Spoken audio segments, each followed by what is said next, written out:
This is Andy Pulev, Boxing Social in association with Betfred, and for the first time this year I'm joined by the head of Sky Sports Boxing, Adam Smith, here in Manchester. Adam, first and foremost, Happy New Year. Did you have a good Christmas? Very nice Christmas, thank you. Really good time, downtime with the kids, and enjoyed it. It was actually, there weren't too many sort of boxing conversations or negotiations over the Christmas period, so it was nice. Got up to the darts at Ali Pally. Kids love that. That was good fun. Watching a lot of football. My team's doing rather well, so things are good. Yeah, no, it's really looking forward to. I think we've all had a break. Team's refreshed, and we're ready to go again. 2020 is going to be a very exciting year. Hopefully it will be indeed, Adam. And we'll start off here in Manchester. Carol Quigg, obviously we'd have loved to have seen it in Saudi, but injury meant that Scott Quigg couldn't fight then. How excited are you now to see it in Manchester? Yeah, I think, as Jono said up there on the dais, I think it's better that it's here now, that it's headlining its own show in Manchester. It's great to have Scott Quigg back home. You know, he's been a bit unlucky, hasn't he, in the last sort of year or two, and hasn't really fought much, and had injuries, and you know the sort of momentum went a little bit. And I think that he needs, you know, this is a sort of must-win fight for both of them. But I think certainly for Scott, if he's going to get back into world title contention, he's got to really impress here in front of his home fans. And I think also Manchester's been wonderful, hasn't it, for the last 20-25 years for us with boxing. So many great stories and names have come here. The likes of Ricky Hatton, obviously Michael Gomez, Anthony Farnell. So many Manchester fighters have come through this. And Anthony Croller and I walked in together, and you know his career ending here at the back end of last year, and so there's a bit of a gap, and I think it's good that Scott's got the chance to perform again in the Manchester arena. Obviously the Frampton fight and many of his super bantamweight world title defences were here, but he's got the chance to sort of come home, and it's a great fight. John O'Carroll is one of my favourite characters in boxing. He's great out of the ring, he's a fantastic talker, and he's really exciting in it as well. As he admits, he's not the biggest puncher in the world, but his volume's phenomenal. He gave Tevin Farah a much harder fight than I thought beforehand that he would. He's been out sparring with Tevin. He's obviously learning more from it. He's younger. He's fresher than Scott. He'll start the underdog because Scott's been fighting at a higher level, and I think that Quigg will want to make a real statement here. But you don't know. You don't know what the inactivity's done for him. He's back with Joe Gallagher. That's really positive, I think, for being back here in Manchester, training here and all that. But as Jono said, what do you read into that? The change of trainers, and is that a good thing psychologically? So we know what we're going to get with John O'Carroll. He's going to give absolutely everything. It's a fight he doesn't. It's not a must-win fight for him, where it is for Scott Quigg. But it's a fight that he could do with winning because of the Farmer defeat, and if he wants to contest world titles again in the next couple of years, as he's talking to, he needs to come home with a victory here, or certainly put another tremendous performance on. And I think it will be a great fight. I think the styles will gel brilliantly. I think it's got everything that we need for a fight night in Manchester, and the Manchester boxing fans are great, and they'll love it, and it's a great card too. Let's just start to work our way through the card. Obviously, Scott Fitzgerald returns. A lot of people waiting to see when he'll face Anthony Fowler in a rematch, if that was to happen, of course. What should we expect from Scott in preparations for the eventual bout with Anthony? Expect the unexpected with Scott Fitzgerald. I mean, he's talking about characters and John O'Carroll. I mean, Scott Fitzgerald's right up there with, you never quite know what you're going to get with Scott. I love him. He's brilliant, and he reminds me of Michael Gomez, and that sort of slight madness to him. The madman and all that. Listen, he had a great year, didn't he? Whatever people read into the Cheeseman fight, and whoever thought Fitzgerald won it well, or Cheeseman did, or whatever, is gone now. He got the win, and he looked terrific against Fowler, and we were all waiting for the Fowler rematch. So that's going to happen, I think, in the spring. Looking forward to that. So to get both of them on this bill will be fantastic. And I think Scott Fitzgerald was the sort of unsung star of 2019, certainly at sort of British level. And I'm really looking forward to seeing what happens with him in 2020. But I'm really excited about Anthony Fowler, and whether he can come back and exact revenge on Scott. And if it happens in front of Scott's beloved fans, has been talked about with Preston and all that, would be great. So I think they've both got big years ahead, but really looking forward to seeing Fitzy the madman again. And obviously Hughie Fury returns as well, big heavyweight, looking to make an impression this time round. Obviously hasn't had the best of couple of years with the defeats he's had at world level. So what can we expect from him this year?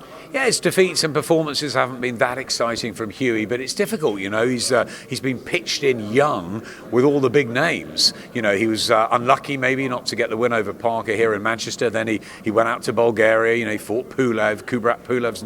That's a tough fight. As we know where he is now and the negotiations that are happening with him, and then he gets Povetkin. Yeah, it's not exactly an easy sort of ride for a young heavyweight who's really still learning and still growing, certainly in mental terms, in terms of sort of how he deals about fights and how he goes through these 12 rounders. So as he set up on the dais, I think his education is improving, and he'll be looking for some really big performances this year, I think, and reminding people that he is world class, as he proved against Joseph Parker. But he needs a bit of momentum. He needs a couple of eye-catching wins, striking sort of performances, and I'm sure we'll get them.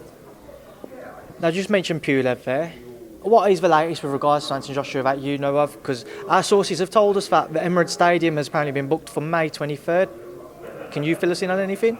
The Emirates Stadium, as in Arsenal. Well, look, I don't know. I mean, I thought you might get more out of Eddie. I need to. Eddie said May 23rd, May 30th. Are your sources Eddie, or are your sources other people? Because I've got to have a conversation with Eddie in a minute. Look,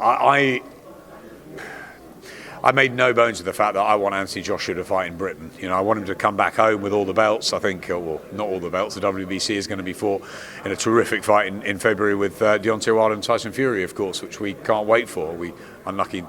Disappointed not to get it in many ways, but ultimately BT have got it. It's their fight, and we'll be watching and we'll be talking about it. It's a huge fight. We can't wait to see it. But I really want Anthony Joshua to fight in Britain.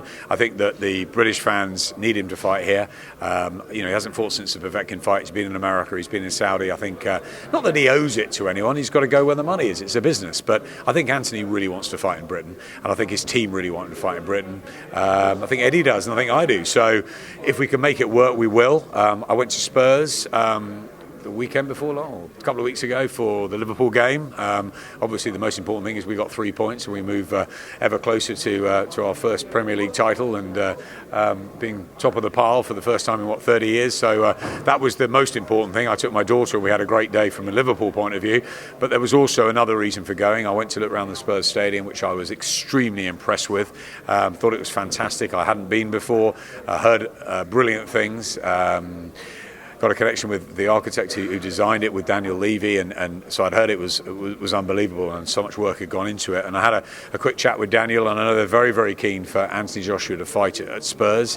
The stadium blew me away. I thought it was incredible. It would host boxing brilliantly. I think there are only certain dates that Spurs can make in that sort of time. So I think Rob McCracken's away with the amateurs. I think there's a lot of things that are happening around that time. So they've got to make sure that the dates work. I believe Arsenal are talked to as well. I think that. If we get it right, Anthony Joshua will fight in Britain in May or June. I think that would be fantastic. But of course, you don't know with the money that's floating around. We know what happened with Saudi. We're almost announcing it was going to fight the rematch with Ruiz was going to happen in Cardiff, and then what happened? We all end up in the desert. So you never know in this business, and we don't know what's going to happen with the Pulev negotiations, because they're still ongoing. So my pick will be Joshua Pulev in London. In the end of May, beginning of June. And as I said, I was blown away by the Spurs stadium. But we nearly went to the Emirates before with Froch Groves before Wembley, and I was very impressed with the setup there. So I'm sure if it lands in London at one of those two great stadiums, it will be a wonderful night for British fight fans and everybody. And I think Anthony would love it. Is Wembley ruled out? Is it more so that you want to go somewhere now which would be unique as somewhere where you haven't been before? Is that kind of the case? I think Wembley in the Euros is a sort of no-go zone this summer. So I think we knew that. Frank Smith told me that about 9 months ago, that we're going to have to look for other stadiums. And I think there was always Spurs is going to be ready, and that's going to be the new, Fandango Stadium. But it's not taking anything away from the Emirates, because it's just a great stadium in itself. It's terrific, and obviously, Anthony's from North London, so whether it's Arsenal or Spurs, and it's got to work for everybody. It's got to work with the dates. It's got to work with us. It's got to work with with with the Joshua team. It's got to work with Eddie. It's got there's a lot of people to get it all sorted. And date-wise, it's very important. I think a lead into the Euros to have a big British occasion like that with Anthony Joshua defending his world titles will be fantastic. As England go for glory at the Euros, I think it'll be brilliant. So that's the plan. But who knows where we'll end up? We might end up in Timbuktu. Who knows with AJ? We're in Saudi. We're being in New York. We could be back in the Middle East and Africa.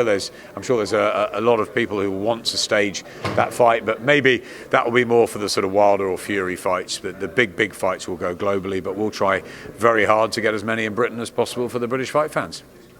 Just going to pick that back up there, Adam. Sorry, my battery just ran out. Just done with talk of AJ and possible venues. Doing so much work already. That's it. You better get a recharge from Miami. Hopefully it will be. I don't have any issues. But obviously we just spoke about AJ there. We spoke about possible venues. You mentioned Wilder Fury. Obviously it's going to be on BT. How did the land lie with regards to your offer to try and get the show and the fight on Sky? Oh, we really wanted it. I mean, we put a very aggressive bid in. We really wanted it. We were always second favourites to get it from BT because of the way the contract worked. They've landed it. They've matched us. They've landed it. They've got the fight, and we wish them well with it. I mean, it's a huge fight. We'll all be watching. We'll all be talking about it. They don't have any worries that we're not going to, we're going to go all silent and just, talk about Anthony Joshua and Dillian Whyte and our fighters. No, we're going to talk about it. It's a huge fight. It's a massive fight for the heavyweight division. It's a fascinating one. We've got great relationships with the Wilder and Fury teams, and we're really looking forward to it. I mean, it's will Joshua end up fighting the winner? Will they fight a third time? Even the first fight was great. I thought Fury won it by 2-3 rounds. Therefore, in my opinion, certainly at that time, the number one heavyweight in the world. You can argue, his performances, certainly his last one wasn't as good, and Joshua's won his titles back, and Wilder looked amazing against, knocking out Brazil and Ortiz. So the debate goes on about who is the true king. They all believe they are. I thought Fury beat Wilder. Now, does Wilder start a favourite though because of the way he's really dispatching opponents? He's very good in rematches, but Fury could dance rings around him again, and it's just a fascinating one. I think that Wilder will hit him hard again at some point, and that might be curtains this time. You don't know, or could Fury miraculously recover from that? And it's a fascinating watch on February the 22nd, and we will be very interested in it. And and we wish BT well with it. Sky Sports News, I'm sure, will be over there. We'll be covering it on our digital social channels too. So we're not shying away from it, but we've got our business to look after, and that's Anthony Joshua's Sky Sports box office event in the spring. We're looking at possibly Usyk and Chisora for March, April. We're looking at Dillian Whyte. There's loads out there. So we'll all have a part to play. Just a word as well on Tyson. Tyson, he came out with a 3-man hit list, and he said that he didn't want to face Alexander Usyk because he doesn't feel he has a profile. Obviously, he doesn't speak very good English, and he wouldn't sell a fight. There's just not enough money in it effectively for Tyson. You have as big a role as what Eddie does with regards to promoting fighters, etc., across the platforms. Do you agree with that? Do you feel Alexander has a big enough profile to sell a fight against Tyson Fury, or what are your thoughts on Tyson's comments? Well, we're looking at Alexander Usyk against Derek Chisora at the moment, and I know Alexander Usyk's looking at Anthony Joshua, so it's one of those two probably, and I think that, Usyk and Bellew was a great success for us, and I know Tony's a character and everyone loved his story, but people love the Usyk story. He's quality. What he did as an amateur, what he did as a cruiserweight was phenomenal. The undisputed champion, unbeaten. Now the intrigue is how he goes up to the heavyweight division, and people were saying, he can't punch that hard from his debut, but he's got to ease his way in. He's a very bright guy. He's got a great team behind him. Him and Lom are best mates, and look, they are supreme athletes and supreme fighters. No, I don't necessarily agree with Tyson. Yeah, look, if he wants, the biggest fights are going to be Wilder and Joshua. That we know that, but I think that Alexander Usyk's got a really important part to play in the heavyweight division. Love to see him against Imre Chisora because has he got the skills to make Derek, to make Derek look not certainly not in the same class as Usyk in terms of boxing talent and technique, but Derek, we've seen pull out these performances, and he's as fit as he's ever been under David Hay. And yes, it's an Indian summer, and you wonder if he's ever going to sort of win one of those real big fights. He almost beat Dillian in the rematch, but then got knocked out, and he's won good fights, but you sort of wonder whether he can win a sort of massive one. And if he could beat Alexander Usyk, Derek, Derek could end up fighting Anthony Joshua, Tyson Fury, or Dillian White. Let's not mark him out of it. But it's also all about how Alexander Usyk deals with a heavyweight like Chisora. And if he comes through that, then there's no reason why he can't fight Tyson Fury or Anthony Joshua in fights to come. But Tyson, if he is only fighting 3 fights more, I'm sure he wants Wilder, maybe Wilder again, and Joshua. So that will probably do him. But Usyk's the danger man, no question about that. Southpaw skills, awkward, brilliant. It's just whether he hits quite hard enough, and I think we'll find out a lot more in what it will be an enticing fight with Derek Chisora. What a battle that will be, and Chisora will really go for it, and I can't wait if that happens. Just a couple of other fighters away from heavyweights I wanted to get your thoughts on. Canelo Murata, there's a lot of rumours flowing about that being close to being announced in Japan and Cinco de Mayo. Your thoughts on that one, Adam? I mean, what a sport we work in, eh? 3 days ago it was Billy Joe who was being talked about as the absolute almost certainty to fight Canelo. So look, I think it probably makes sense for DAZN in a way, the Japanese audience, and I think it's a strange move, but I'm taking Canelo out of that sort of Cinco de Mayo in Vegas or whatever. But it's an interesting one still. Where does it leave Billy Joe? More interestingly for us, where does it leave Callum Smith? They're 2 great fighters who need great fights now. So we'll just wait and watch that space with Canelo. But Canelo controls what Canelo does. I'd like to see him in with Triple G again. I'd like to see him fight Callum Smith and Billy Joe Saunders. Those are the fights I particularly want to see. But Canelo, the machine, and we love working with him on the Danny Jacobs fight. That was fantastic fun, and being out there with him, and he's him and his team were great to work with, and but they control the show. So let's just wait and see what they decide. We've obviously saw Cal Yafai versus Chocolatito announced last week. Yeah, good fight, isn't it? Great fight, real good one. Cal Yafai's been waiting for something like that to get his teeth into, so I'm delighted that's come off. And it's a brilliant build at the end of February, and Mikey Garcia and Jesse Vargas, 2 great guys, great fighters. Really looking forward to that. There's going to be a host of others on that as well. There's a lot of stuff happening there. There's a lot of balls in the air as well, aren't there, Andy? There's a lot of things to land, but I think in the next couple of weeks, and if I can have a little chat with Eddie now, we might be able to get some of those done. I won't keep it for too much longer, but just a word. Obviously, we had your fight Chocolatito announced. Is there a risk that, obviously, I know Cal wanted a big fight for a couple of years, it just hasn't come off for various reasons. Is there a risk that Billy Joe and Callum might find themselves in that same position? I mean, listen, fighters are going to the States because they're making a lot of money, but we want to keep a lot of fighters here as well. We've got Kell Brook in a few weeks' time. We've got Scott Quigg. We're going to go back to Newcastle with Lewis Ritson. We want to keep, we're looking as well at the likes of Boazzi and Kelly in great fights, and Conor Benn coming through this year. There's a lot of, interest in Britain, and we don't want to sort of, shy away from that. We don't lose everything to America, but it's difficult when there's a lot of money over there. But yeah, look, also Callum and Billy Joe are in a bit of a who needs him club with some of the big names. That's the problem. But we've been talking to Anfield. Eddie met up with Billy Hogan. They've talked about possible stadium fights there. But because I guess with Callum and John Wright it was so close last time, maybe it wasn't the sort of statement that he needed for that. But that's still a possibility. Going to Anfield for Callum, and for Billy Joe, I want to see him in the big fights. For ages I've said, look, he has got the talent to give Golovkin and Canelo absolute nightmares at times. Whether he can beat them, well, we need to find out. But Billy Joe's flying, and so is Callum, and they need to get these big fights. So that's not my job to make them. That's Eddie's. So let's go and ask him. And finally, before I do let you shoot off, Josh Taylor recently announced his split from Shane McGuigan and Cycling Promotions, signed with Top Rank. Boxing Social's Rob Tibbett spoke to Shane McGuigan a couple of days ago, and Shane said that he'd actually been in discussions with yourself and with Eddie about doing some type of co-promotional deal, having Josh on the platform for you guys to show his coming fights. Do you feel aggrieved at all, in the sense that obviously not only have you been able to secure Josh, but also you had his last couple of fights with World Boxing Super Series shown on the Sky platform? No, I think it's a question for Eddie about why Josh Taylor's ended up in Top Rank. He obviously got a very good offer, and he's with MTK, and I don't know the situation with the McGuigans, but you feel for Shane. He had a brilliant win, didn't he? And a phenomenal fight of the year for me against Regis Prograis, and it's. These things happen in boxing, and it's difficult. But look, Josh Taylor's certainly a fighter we're really interested in. I mean, after what he did, it was brilliant having him. I've again made no secret of the fact that I've been a massive admirer of Josh Taylor for a long time. We had him on a card with Carl Frampton and Leo Santa Cruz, and we spent a lot of time with him in Vegas a few years back. And I'm really pleased that we got the Super Series semis and final over the line. Thanks to Eddie, thanks to the Salons. That was brilliant to have. Now it's a new venture for him, but there's no reason why I want Josh Taylor on Sky.